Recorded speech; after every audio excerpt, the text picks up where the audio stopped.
Good morning, students. Welcome to our HM online classes. Today we are going to learn lesson number 2.4, Three Visions for India, written by APJ Abdul Kalam. Before start this lesson, we have to learn some information about Dr. APJ Abdul Kalam. Dr. APJ Abdul Kalam was born on 15th October 1931 and died on 27th July 2015. He was 11th President of India from 2002 to 2007. He made India a nuclear state. He was project coordinator of Pokhran 2 in 1998. In DRDO, he developed and operationalized the Agni and Prithvi missiles. He was awarded Bharat Ratna in 1997. So, let's start the lesson number 2.3, lesson number 2.4, Three Visions for India. Dr. APJ Abdul Kalam, the father of India's integrated guided missile program, state three visions for India based on the achievements and progress that he was witnessed in the history of the nation and during his own career as a missile scientist. Doctor APJ Abdul Kalam यह missile integrated program के father माने जाते हैं, जनक माने जाते हैं। उन्होंने three vision Bharat के लिए कहा है और ये जो विज़न्स है उनके वह विज़न्स वो कुछ बेस के ऊपर आधारित है। जब वह एज अ मिसाइल साइंटिस्ट हमारे इंडियन गवर्नमेंट में सर्विस कर रहे थे तब उन्होंने भारत को बहुत सारे क्षेत्रों में प्रगति करते हुए उन्होंने देखा है। बहुत सारे अचीवमेंट्स और प्रोग्रेस की तरफ भारत को जाते हुए देखा है। भारत ने कितना विकास किया है जब वह उस समय जब नौकरी कर रहे थे, उन सब के वो गवाहदार है, विटनेस है। उनके सामने ही दैट मीन्स उनके जब नौकरी जब कर रहे थे तब उसी वक्त भारत ने बहुत सारी प्रगति की थी। ये सभी के वह विटनेस थे, गवाहदार थे। तो इसी आधार के ऊपर उन्होंने भारत के लिए थ्री विज़न डिसाइड किए। भारत के लिए उन्होंने थ्री विज़न बताए हैं। Doctor Kalam's three visions for India are freedom, development and standing up. वह थ्री विजन्स ऐसे हैं। Doctor Kalam's three visions for India are, doctor Kalam के थ्री विजन्स इंडिया के लिए जो है freedom, development and standing up. The focus of his presentation is on developing India to its fullest potential. Potential means capacity, ability, while standing up to the rest of the world with fully validated means confirmed with proof, पूरे सबूत के साथ, self respect for achievements that have been obtained in the modern times। उन्होंने जो presentation रखा था तो उन्होंने भारत को एक डेवलप करने के लिए, भारत को प्रगत बनाने के लिए उन्होंने पूरी मेहनत से, पूरी अपनी कैपेसिटी से उन्होंने काम किया था। while standing up to the rest of the world with a fully validated जब वह भारत को दूसरे देशों के सामने रखा करते थे, क्योंकि जब वो एज ए साइंटिस्ट भारत में काम कर रहे थे तो उस समय बहुत सारे देशों का वो दौरा करते रहते थे और बहुत सारे देश विदेशों की मीटिंग भी वह अटेंड करते थे। उस समय वो भारत का प्रतिनिधित्व करते थे, वो रिप्रेजेंट करते थे भारत को। तो वह भारत को उन देशों के सामने पूरी कन्फर्म विथ प्रूफ यानी पूरे सबूतों के साथ में भारत को सब देशों के सामने वो रखा करते थे और वो बताते थे कि भारत ने कौन कौन सी अचीवमेंट दैट मीन्स उपलब्धियां प्राप्त की है, भारत ने कैसा प्रोग्रेस किया है, और वह भी बहुत ही सेल्फ रिस्पेक्ट से बताया करते थे। That have been obtained in the modern times, वो सभी देशों को बताते थे कि भारत में कितनी कैपेबिलिटी है, भारत कितना ऊपर प्रगति कर सकता है, उसने अभी तक इस मॉडर्न टाइम्स में क्या क्या अचीवमेंट्स लिए हैं, क्या क्या उपलब्धियां प्राप्त की है, कौन से क्षेत्रों में विकास किया है, यह सब कुछ वो बहुत ही सेल्फ रिस्पेक्ट से सभी देशों को बताया करते थे। If we are not free no one will respect us, वह कहते हैं if we are not free, यदि हम फ्री नहीं है दैट मीन्स हम गुलाम हैं, चाहे वो फिजिकली हम स्लेव हो सकते या फिर मेंटली स्लेव हो सकते। No one will respect us, यदि हम फ्री नहीं है, यदि हम किसी के गुलाम हैं तो कोई भी हमारा रिस्पेक्ट नहीं करेगा। I have 3 visions for India, मेरे इंडिया के लिए 3 विजन्स है।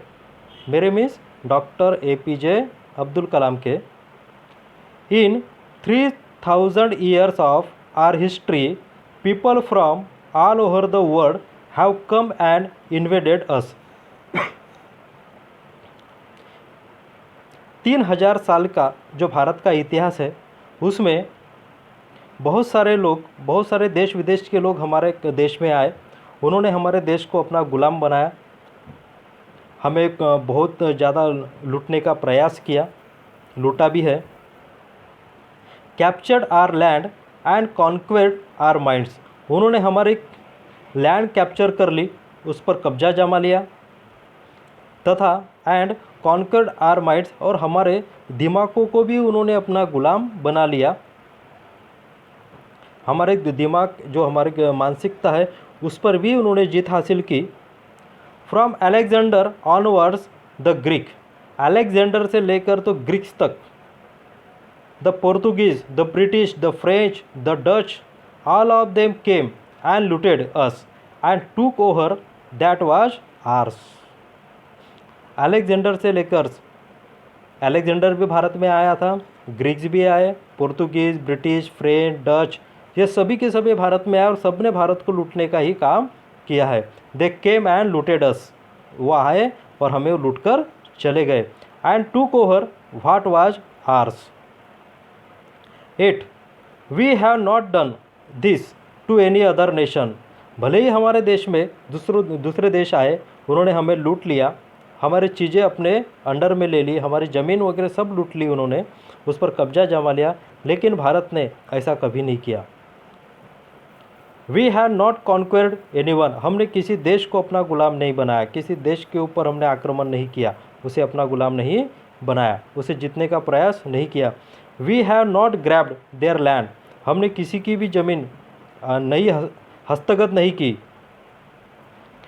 There culture and their history not tried to force our way of the life on them, हमने ना ही उनकी ज़मीन लेने का प्रयास किया, हमने किसी का कल्चर भी उद्ध्वस्त नहीं किया, हमने किसी का इतिहास भी हमने ख़राब नहीं किया, इतिहास भी हमने बदला नहीं है।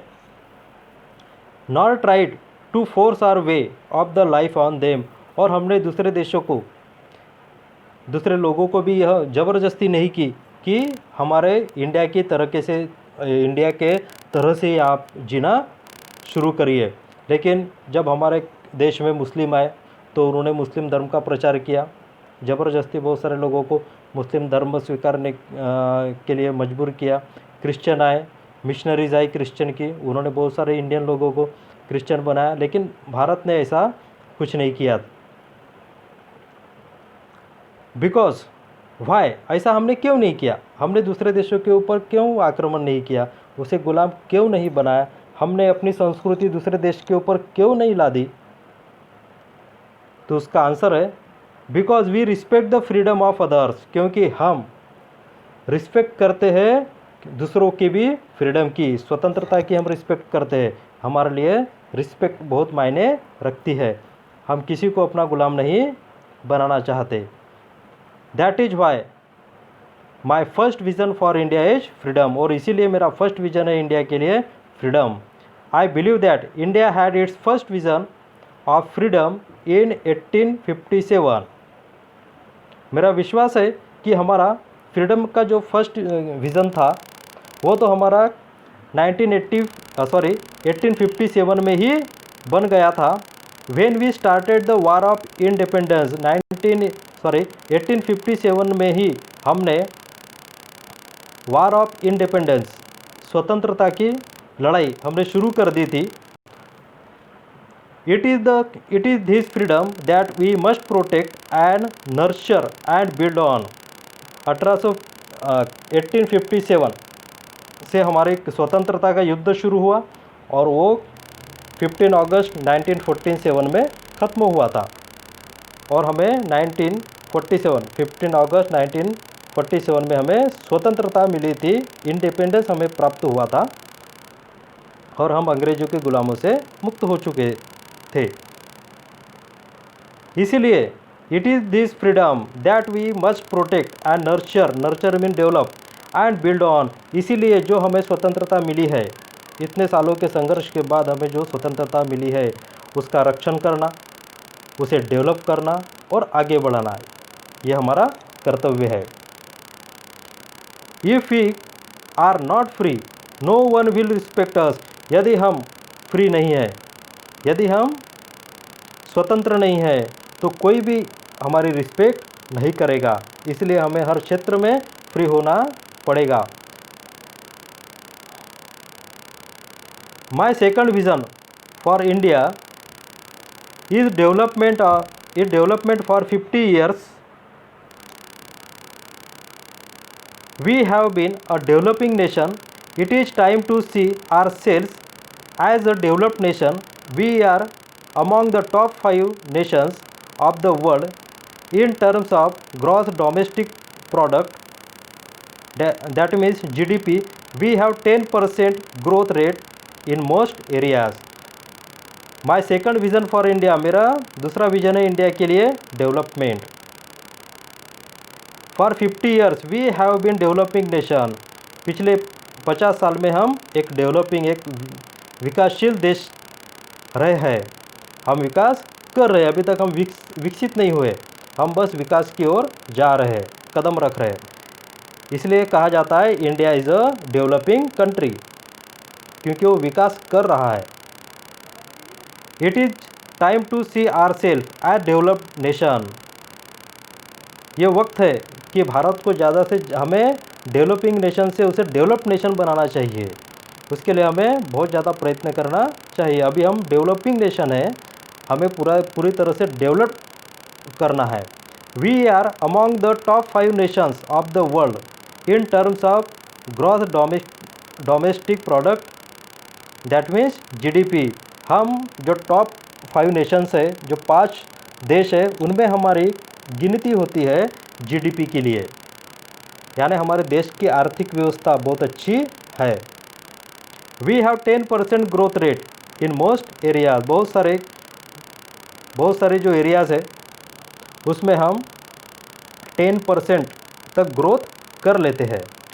हमारी आर्थिक हमारी आर्थिक शक्ति बहुत अच्छी है, लेकिन फ़िलहाल में इस कोरोना की वजह से हमारा जो GDP ग्रोथ है बहुत नीचे आया हुआ है, लेकिन ये लेसन बहुत पहले लिखा हुआ है, इसलिए यहाँ पर 10% बताया गया है।